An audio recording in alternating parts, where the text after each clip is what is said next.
Bonsoir mes amis. Alors depuis le temps qu'on se fréquente, vous savez que j'ai un petit côté savant fou. Alors j'aimerais vous parler ce soir d'un événement qui arrive chaque année et qui a passionné l'humanité depuis des milliers d'années. En fait, il s'agit du solstice d'hiver qui va bientôt arriver, qui va arriver dans les heures qui viennent.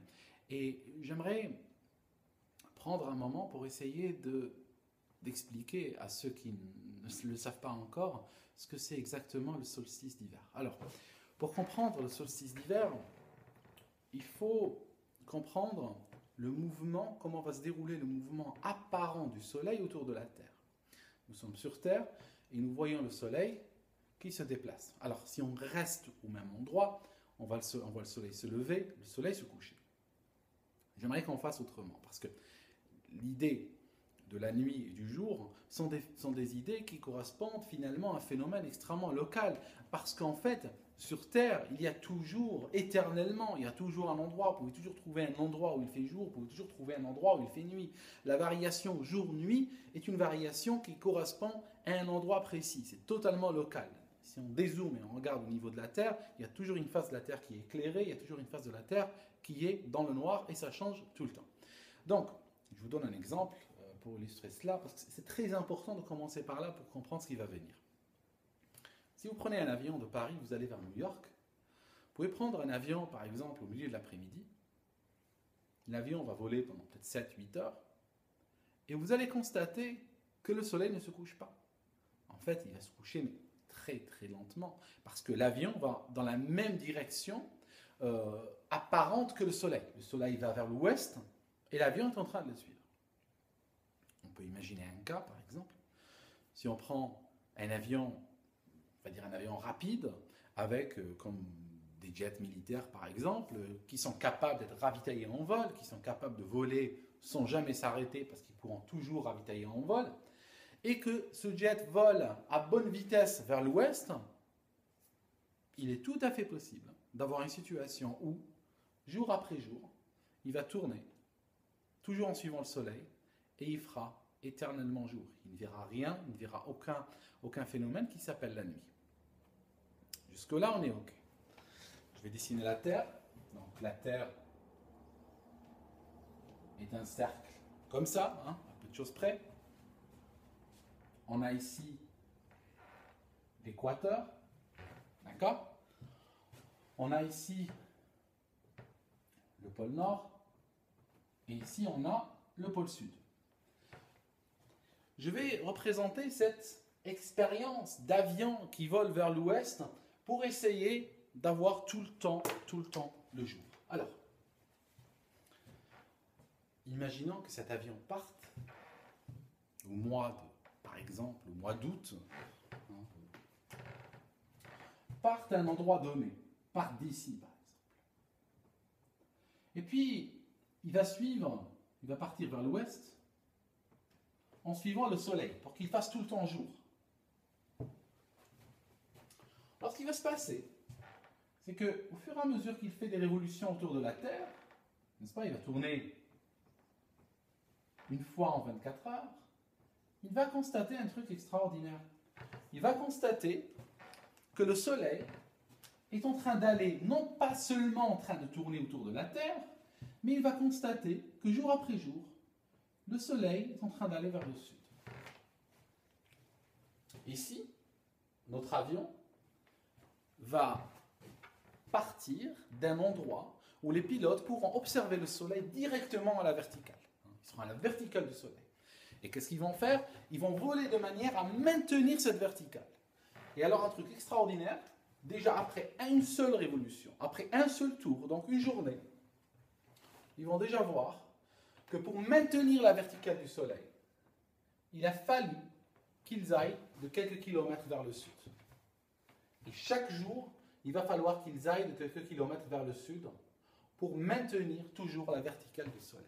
Donc, ce qu'il faut voir ici, c'est que le soleil ne tourne pas, je parle du mouvement apparent bien sûr, le soleil ne fait pas que tourner autour de la Terre, il tourne autour de la Terre, pas en cercle, mais en spirale. Parce que ce qu'il va faire, c'est qu'aujourd'hui, il est là. Quand il va compléter le tour le lendemain, ben, il sera plus au sud. Et chaque jour, il sera de plus en plus au sud, vous comprenez? Et en fait, ça va faire ça, la trajectoire de notre avion. Un jour, elle va croiser l'équateur, bien entendu, elle va aller vers le sud, elle va continuer vers le sud.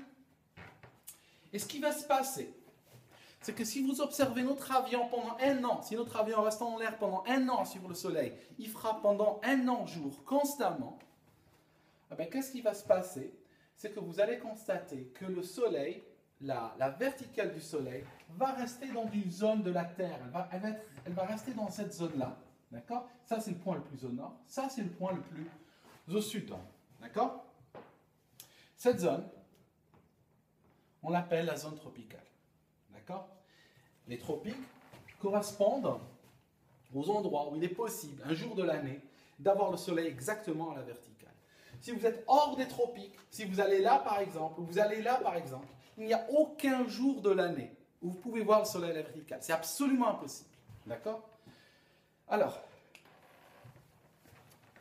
maintenant, je vais effacer ça. Ça c'est assez clair jusqu'à maintenant.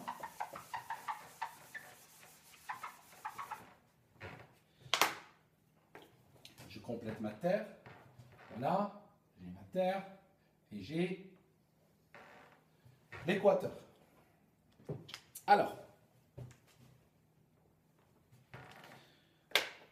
les points où le soleil a été observé le plus au nord possible et imaginable, on va former avec ces points-là, on va former une ligne. D'accord? Ça, c'est une première ligne. Et les points où le soleil a été observé le plus au sud possible et imaginable vont faire une ligne. Donc, on a deux lignes qui sont à égale distance de l'équateur, qui sont de chaque côté de l'équateur. Alors, cette ligne-là, cette ligne qui est au nord, s'appelle tropique du Cancer.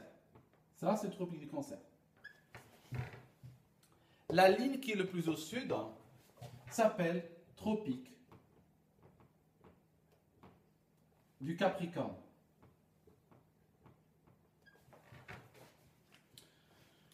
Le Soleil, dans son mouvement autour de la Terre, sur l'année, qu'est-ce qu'il fait?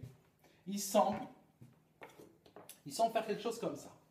Il semble partir d'ici, monter, ça sur un an, bien entendu, aller jusqu'au tropique du Cancer, redescendre, il part de l'équateur, il monte au tropique du Cancer, il revient vers l'équateur, et il remonte vers l'équateur. D'accord?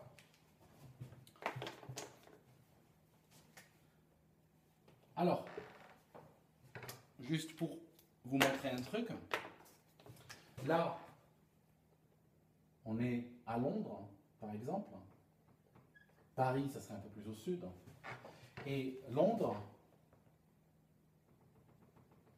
c'est environ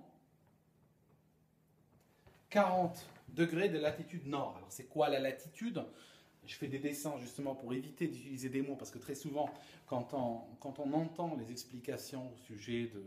toutes les explications au sujet de l'astronomie en général, le problème, c'est que des fois, les gens utilisent des mots sans les expliquer. Donc, très vite, on est perdu. J'utilise le mot latitude, je vais l'expliquer. Ça, c'est le centre de la Terre. D'accord? Ça, c'est l'équateur. Je dis que Londres est à 40 degrés de latitude nord. Cet angle correspond à quoi? Il correspond à...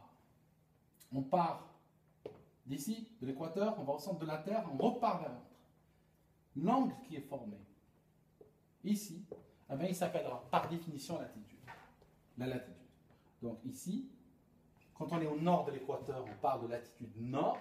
Hein. Le pôle nord est un cas particulier, il va correspondre à 90 degrés de latitude nord. D'accord? C'est le pôle nord. De la même façon, quand on est au sud, on va parler de latitudes qui sont sud. Donc, le pôle sud, c'est par exemple 90 degrés de latitude sud. D'accord? L'équateur, c'est 0 degré de latitude. Si vous faites le tour de la Terre et chaque fois que vous êtes au niveau de l'équateur, vous êtes à 0 degré de latitude, ni sud ni nord. C'est juste 0 degré. Alors, ils sont où? Les tropiques du Cancer et les tropiques du Capricorne. Alors, ils sont à environ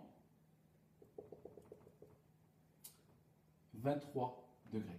Alors celui-là, il est 23 degrés nord, et celui-là, réciproquement, il est 23 degrés sud.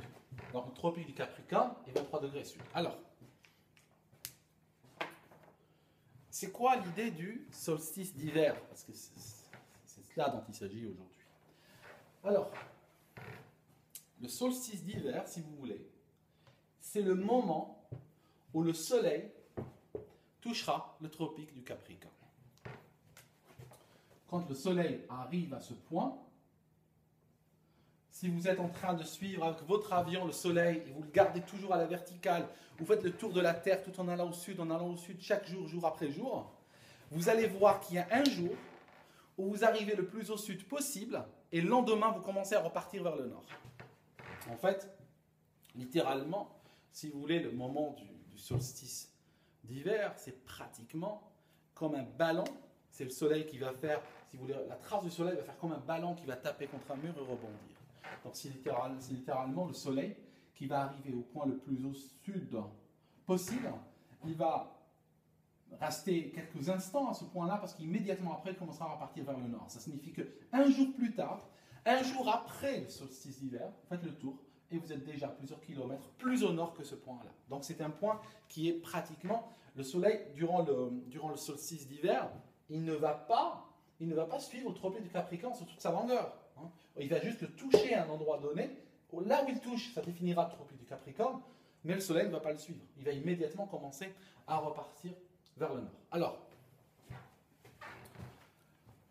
quand on est dans l'hémisphère nord, il faut savoir que toute cette science, c'est une science de l'hémisphère nord. Elle a été créée à l'hémisphère nord, elle a été créée bien au nord des tropiques même. Pourquoi? Parce que toutes les références sont des références nordistes, si vous voulez. Parce que si vous êtes en Australie, ce qui va se passer bientôt, ça ne sera pas le solstice d'hiver, ça sera le solstice d'été, en quelque sorte. D'accord? Mais à l'époque où les nordistes créaient cette science-là, je pense que les gens au sud cherchaient plutôt comment cuire un humain de 50 kilos à point, ou un truc du genre, hein, vous comprenez. Donc c'est vrai qu'ils avaient d'autres préoccupations. C'est plutôt au nord que toute cette science a vu le jour. Alors, chaque année, il faut calculer le moment exact où arrive le solstice d'hiver. Alors, il peut arriver plutôt le 20, il peut arriver le 21, il peut arriver le 22, d'accord, selon les années. Je ne me rappelle plus exactement des tables. Est-ce qu'il y avait des fois, ça pouvait arriver le 23 ? Je ne sais plus. Je vous parle de mémoire. Je sais que le 20 est très rare. C'est très rare que ça arrive le 20 décembre. Je pense que la prochaine fois que ça arrivera le 20 décembre, ce sera en 2080. Le plus souvent, ça arrive le 21 décembre. Mais il faut savoir que l'année prochaine, par exemple, ça sera le 22 décembre. D'accord ? Mais je ne crois pas que ça ira jusqu'au 23.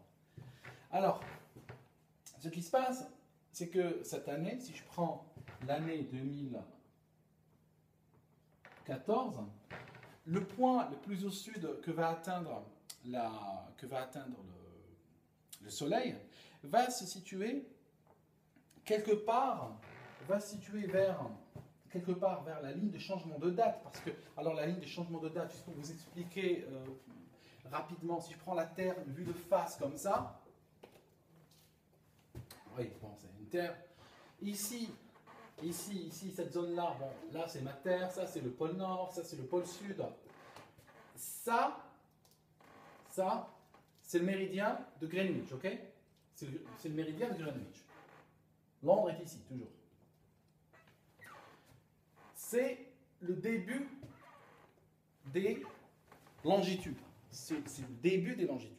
Alors, si je prends une pomme, ça c'est la Terre, ça c'est l'équateur, si vous voulez, hein, ça c'est l'équateur, d'accord, à peu de choses près, hein, ça, ce que je viens de couper là, c'est l'équateur.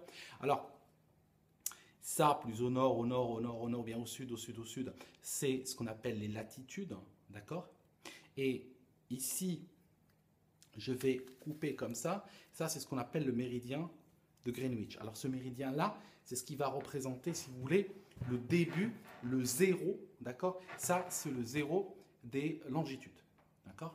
Et si on part de Greenwich, qui est le quartier de Londres pratiquement, si on part vers l'est, on va définir des longitudes est. Si on part vers l'ouest, on va définir des longitudes ouest. En général, la plupart des villes dans le monde se trouvent soit à l'est ou à l'ouest. En Angleterre, il y a des zones, à Londres plutôt, il y a des zones qui se trouvent à l'est, des zones à l'ouest, parce que justement, ce méridien-là traverse Londres. Alors, je garde ça comme ça. Ça, c'est le méridien 0. D'accord? Si je tourne de l'autre côté, 180 degrés de l'autre côté, je vais de l'autre côté de cette pointe, d'accord? De l'autre côté de la Terre, en fait. Ça, c'est ce qu'on appelle le méridien 180 degrés. Le méridien 180 degrés, il a un autre nom, ça s'appelle le méridien de changement de date. Pourquoi? Parce que quand on parle en temps universel, figurez-vous bien que lorsque le Soleil, je viens de faire une approximation, le Soleil, je vais dire le Soleil, c'est le Soleil moyen en général, c'est un Soleil mathématique qui bouge comme le Soleil, mais en général, il est un petit peu décalé, un peu en avant, un peu en arrière par rapport à lui. Mais bon, on va dire le Soleil pour simplifier. Quand le Soleil passe à la verticale du méridien 0, il est midi partout dans le monde. En fait, il est midi partout dans l'univers. Quand on parle en temps universel, bien sûr. Et après, chaque pays, son temps local va être défini plus ou moins par rapport au temps universel. Mais au moment où le Soleil arrive là, il est midi partout dans le monde. L'autre côté maintenant. Qu'est-ce qui se passe quand le Soleil arrive là? Au moment où le Soleil arrive là, c'est la ligne de changement de date. Ça signifie c'est le jour qui change en temps universel. Donc, cette année-là, aujourd'hui, donc, le solstice d'hiver va arriver, si je prends en temps universel, temps universel c'est le même qu'il va faire à Londres, ça sera 23h03. Il sera 23h03 le 21 décembre, d'accord? Ça, c'est le temps de Londres. Chez vous, en France, il sera, si je prends en France, il sera le 22 décembre. Pourquoi? Parce que au même moment, quand il fera le 21 décembre, 23h03 ici, en France, ça sera le 22 décembre et il sera minuit 03. D'accord? À cet instant, l'instant est le même, juste il définit différemment en France et en Angleterre. Mais le moment est exactement le même. Le soleil sera où? Le soleil sera pratiquement à 15 degrés, à peu de choses près, il sera à 15 degrés de la ligne de changement de date. Donc, si je prends l'équateur ici, ça, j'ai dit que ce côté-là, on a Londres ici. Ça, j'ai dit que c'était le méridien 0. Ça, c'est le méridien 180 de changement de date. Ça, c'est le tropique du Capricorne qui est à 23 degrés sud. Eh ben, le soleil va arriver, il sera pratiquement là. Il va toucher le méridien à pratiquement 15 degrés, d'accord, de la ligne de changement de date. Et après, il va bien sûr repartir vers le nord. Alors, jusque-là, c'est très sympa ce que je viens de dire. Jusque-là, c'est très sympa. Je peux vous donner deux petits détails, juste puisqu'on est là, hein, pour la route, comme on dit, hein, puisqu'on est là. Prenez 23 degrés ici, d'accord? On a 23 degrés sud, d'accord? Imaginons que je dise, bon, 23 degrés sud, si je pars et je fasse 90 degrés dans cette direction-là, je vais arriver où? Alors, je prends quelque chose comme ça. Je prends 90 degrés. Alors, ça va faire 23. Alors, ici, c'est 0. Là, je fais 23 degrés. Et là, je vais pratiquement faire 66, 67 degrés, grosso modo. Hein, d'accord? 67 degrés. D'ici, de ce point-là jusqu'à l'équateur, c'est 67 degrés. Plus 23 degrés, ça va faire 90 degrés. Alors, ce cercle-là, défini à 67 degrés, s'appelle le cercle arctique ou le cercle polaire nord. Il y a un cercle polaire nord et un cercle polaire sud. Correspond à quoi ce cercle? En fait, ce qui se passe, c'est que ce cercle-là, d'accord? Ce cercle-là, il est à 90 degrés du tropique du Capricorne, donc il est à 90 degrés du tropique opposé, d'accord? Donc le cercle polaire nord et 90 degrés du tropique qui est au sud. Et en fait, au-delà de ce cercle, vous n'allez pas voir le soleil en réalité. Pourquoi? Parce que le soleil sera plus bas de 90 degrés par rapport au point où vous vous trouvez. Si vous êtes là, si vous êtes exactement là, eh bien le jour du solstice d'hiver, vous êtes là, et le soleil est à 90 degrés plus bas. Donc à partir de là, vous n'allez plus le voir du tout. Donc ça signifie qu'à partir de là, toute cette zone-là, ben, il fera complètement nuit, 24 heures sur 24, durant le solstice d'hiver. Parce que le soleil est à 90 degrés sous l'horizon. Si vous êtes en dessous de 67 degrés, vous allez voir le soleil, peut-être pas très longtemps, mais vous allez être capable de le voir pratiquement toute l'année. Parce que le plus loin qu'il peut aller de vous, si vous êtes ici par exemple, si vous êtes, je ne sais pas, vous êtes par exemple à 60 degrés, le soleil ne pourra jamais s'éloigner de vous de plus que 83 degrés. Parce que le soleil n'ira jamais plus bas que 23 degrés sud. D'accord? Donc jusque-là, c'est très sympa. Maintenant, il y a un problème. Il y a un problème que les gens ont observé. Parce que je vais vous dire un truc. C'est que là, j'ai écrit 23, mais en fait, c'est 23, quelque chose.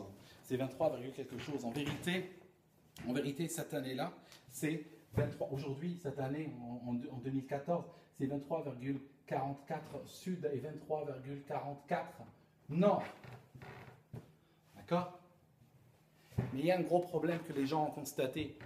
Parce que les gens, ils ont remarqué un truc qui les a rendus dingues. Et ça, depuis l'Antiquité. Ça ne date pas d'hier.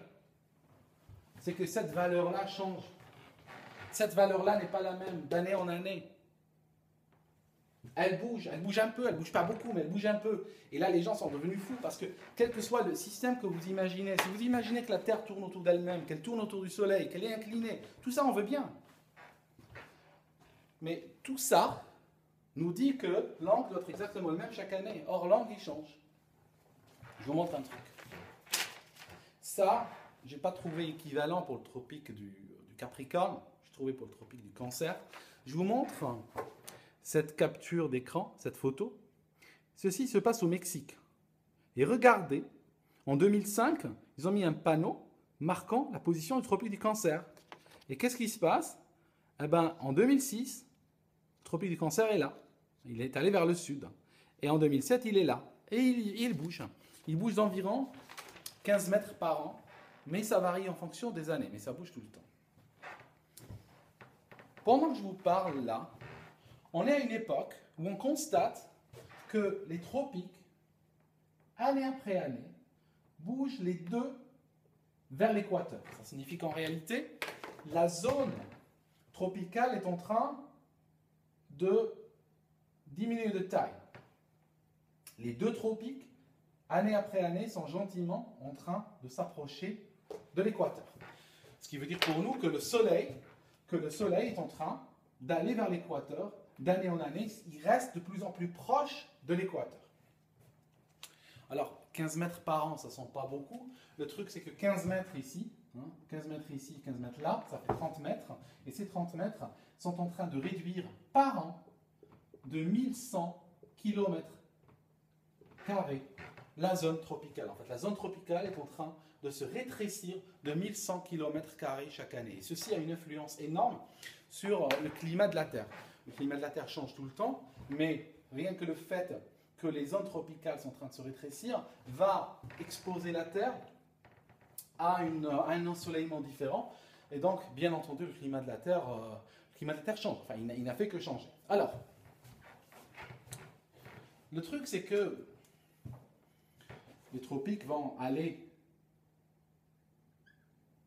vers l'équateur. Bonne nouvelle, ils ne vont jamais toucher l'équateur, ils ne vont jamais arriver là. Vous n'allez pas avoir une époque où ça sera l'équinoxe constant, où le soleil va toujours survoler l'équateur. Ça ne viendra pas, c'est pas vrai, c'est pas possible, ça n'arrive pas. Ce qui va se passer, c'est que nous vivons une époque maintenant où année après année, les tropiques vont aller vers l'équateur. Et ce qui va se passer, c'est qu'arrivera un certain point où ils vont plus s'approcher de l'équateur, ils vont reprendre un éloignement de l'équateur. Ça signifie que ce que vous voyez là ne va pas arriver éternellement. Un jour, si on imagine qu'on est tous sur Terre pendant très longtemps, ce qui va se passer, ils vont mettre des panneaux, des panneaux, des panneaux, des panneaux, et le soleil ira vers le nord année après année, jusqu'au moment où le soleil semblera partir dans l'autre sens. Ça signifie qu'à un moment donné, le tropique du Cancer arrivera le plus au sud possible, le tropique du Capricorne le plus au nord possible, et après ils vont reprendre un mouvement dans l'autre sens. Ça va faire comme si le soleil avait changé de direction. En fait, il ne change pas de direction, c'est un mouvement apparent, mais ça va faire comme ça. Alors, ce qui se passe, c'est que le cycle complet, tropique du Capricorne, part du point le plus au sud possible pour lui, vers le point le plus au nord pour lui. Il revient vers le point initial. Si vous regardez ça, ça correspond à une période d'environ 26 000 ans. Ça correspond à 26 000 ans. Ça, c'est 26 000 ans. Et en fait, 26 000 ans, c'est un nom. Ça a été calculé à peu de choses près. Il y a énormément de civilisations anciennes. Je parle bien avant notre ère. Des civilisations de l'Antiquité ont calculé la durée de ce temps-là. C'était fort, les gars, parce qu'il fallait l'observer. Ils l'ont observé bien avant Jésus-Christ. Bien avant. Ils ont observé ça. Et les mecs, en Inde, ils étaient arrivés à une valeur. Il faut savoir que les Indiens, je caricature un petit peu, mais l'Inde avait, une époque, avait des bibliothèques tellement énormes qu'ils étaient en train de chercher comment trouver un système de classification pour leurs manuscrits, pour qu'ils puissent facilement les retrouver et les classer. Et à la même époque, en Europe, je caricature, l'homme était en train de collectionner des os et les ranger dans des cavernes. Vous comprenez ce que je veux dire en termes de déphasage, de civilisation. En Inde, ils l'ont calculé. Je crois qu'ils étaient arrivés à une valeur qui est légèrement en dessous de 25 000 ans. Les Grecs l'ont calculé aussi. Eux, ils étaient plus proches de 26 000 ans. Et ils l'ont appelé l'année platonique, ou bien la grande année. L'année platonique, en fait, en référence à Platon. Alors, ce qui est extraordinaire, c'est que